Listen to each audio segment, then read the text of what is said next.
Hello guys, hello water sign, hello Pisces, hello Scorpio, welcome dito sa aking channel. Kapalaran 888, welcome guys. Alamin natin kung ano ang messages, vibration, gabay, energy para sa lahat ng mga water sign sa araw na ito. Okay, water sign, Pisces, Scorpio, and Cancer. Ano ba ang message sa iyo ng baraha sa araw na ito?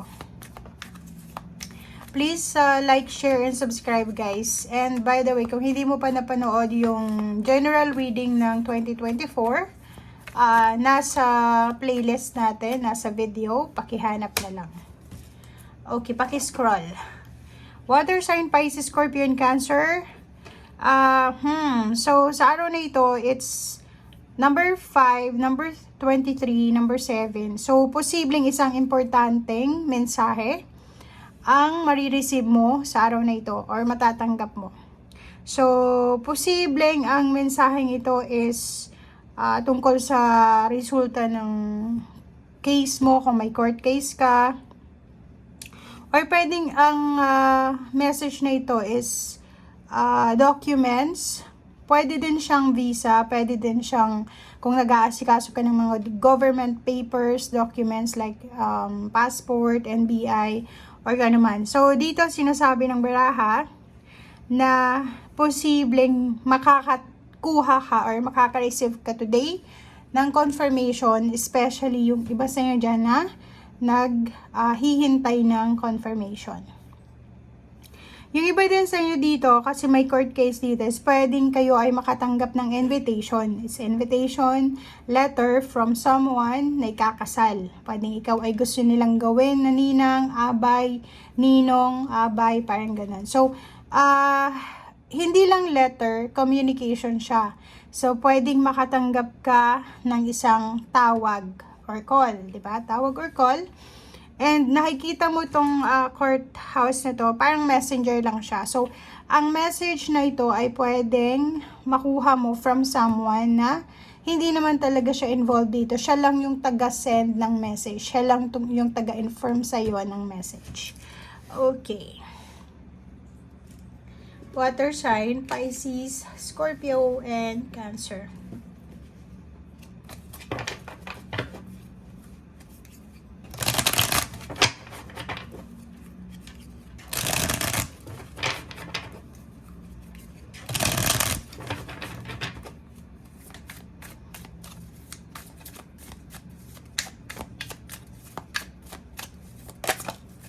Okay, so reverse na the devil. Sa araw na ito, sinasabi ng baraha na walang masyadong temptation, walang masyadong restrictions, walang masyadong attachment. Sorry. Or pwedeng ang message na ito na darating sa'yo is walang attachment. Okay? So, pwedeng message na hindi naman ikaw involved, or pwedeng chismis lang siya. Or posibleng may mababalitaan ka na isang tao na kung ano man ang chismis na ito. So, comment down below if yan ay makaka-resonate sa'yo. Okay, water sign, Pisces, Scorpio, Cancer. Okay. Ten of Pentacles and Knight of Wands. Dito sa barahang ito, sinasabi sa'yo ng baraha na posibleng sa araw na ito makakatanggap yung iba sa inyo dyan ng posible, kasi Knight of Wands, it's a good news for new beginning siya. So, ano man ito na matatanggap mo, it's tungkol to sa money, pera. Okay, so, for example, sa araw na ito, posibleng makatanggap ka, kasi it's 22, pwedeng makatanggap ka sa araw na ito ng sweldo, ng pera, diba? Parang ganun. Or pwedeng ang araw na ito ay simula ng bagong trabaho mo, or pwedeng ang araw na ito ay simula ng trabaho or negosyo na kikita ka ng malaki. So, Ten of Pentacles, pwedeng ikaw, or pwedeng yung karelasyon mo, or pwedeng family members, pwedeng kaibigan, or kung sino man itong importanteng taong to na makaka-accumulate siya ng financial success. So, kung ikaw yan, sinasabi ng barahan na wala na yung the devil eh. So, wala nang kumukontra, wala nang evil eye, wala nang sagabal sa pagkamit mo sa iyong financial success. Sobrang fire ito. So, kung makikita mo, sobrang kang excited, sobrang kang passionate, sobrang kang competitive sa araw na ito na makuha itong Ten of Pentacles. So, malaking halaga. So, pwedeng today is makatanggap ka ng regalo or pwedeng ikaw yung mag-share ng iyong regalo. But, ang nakikita natin dito na possible is sweldo or pera na pwedeng makuha mo, inheritance or kano pa man. And the star card, ang ganda nito. Ang star card na to is hopes and dreams. So, sa araw na ito, sinasabi ng barahan na posibleng magandang balita ito para sa iyo and with your relationship. So, kung walang good news na dumating para sa iyo, sinasabi ng barahan na pwedeng ito ay tungkol sa iyong karelasyon. So, may single dito na posibleng makatagpo ng kanilang love of their lives, diba? Parang gano'n. So, mga mga ideal man, ideal girl, ideal person.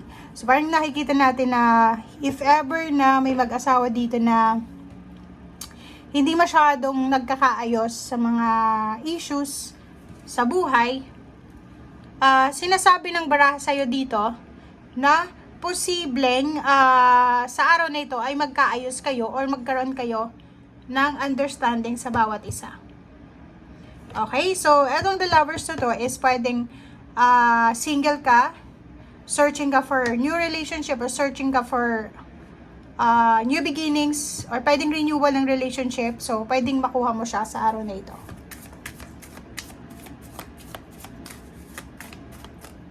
Okay, next is Strength card. So, financially, emotionally, posibleng sobrang magiging strong ka today. So, parang pabor sa'yo yung tadhana or parang sinasabi ng baraha dito na mas ma-appreciate mo yung iyong sarili sa araw na ito or yung mga blessings na posibleng dumating sa'yo. Physical health, walang masyadong problema. May mga blessings na posibleng dumating sa'yo sa usaping physical. May mga nararamdaman ka siguro na medyo magiging okay sa ngayon. Meron din dito sa inyo na posibleng relationship na magiging mas strong yung relationship, mas magiging strong yung foundation ng kanilang pagmamahalan, partnership sa trabaho, sa negosyo, or pwedeng sa kung ano man tong darating sa'yo sa usaping financial, siya ay magdadala sa'yo ng stability. Okay? Wow, Chariot.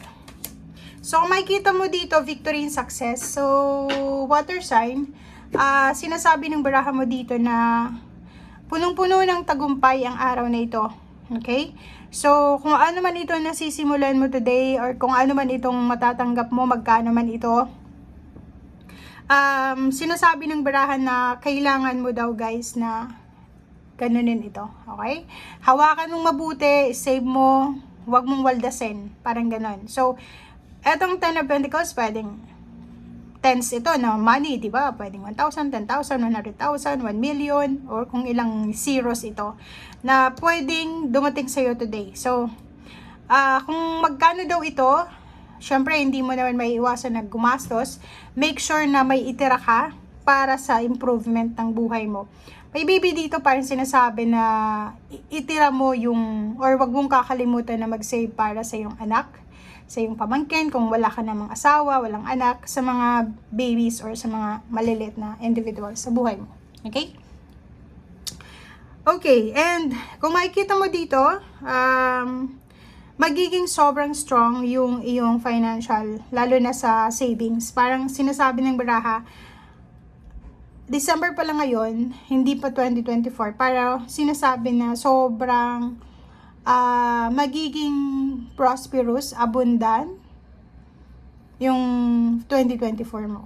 Okay? Kasi may mga wish fulfillment dito, relationship, healthy body, mind, body, and spirit, documents, contract, relationship, travel, relocation, new babies, new members ng family, celebration, work, promotion, salary increase, savings, lahat ata ng mga wini-wish mo ay unti-unting parang marirealize mo sa araw na ito na wow, Sobrang nakaka-amaze yung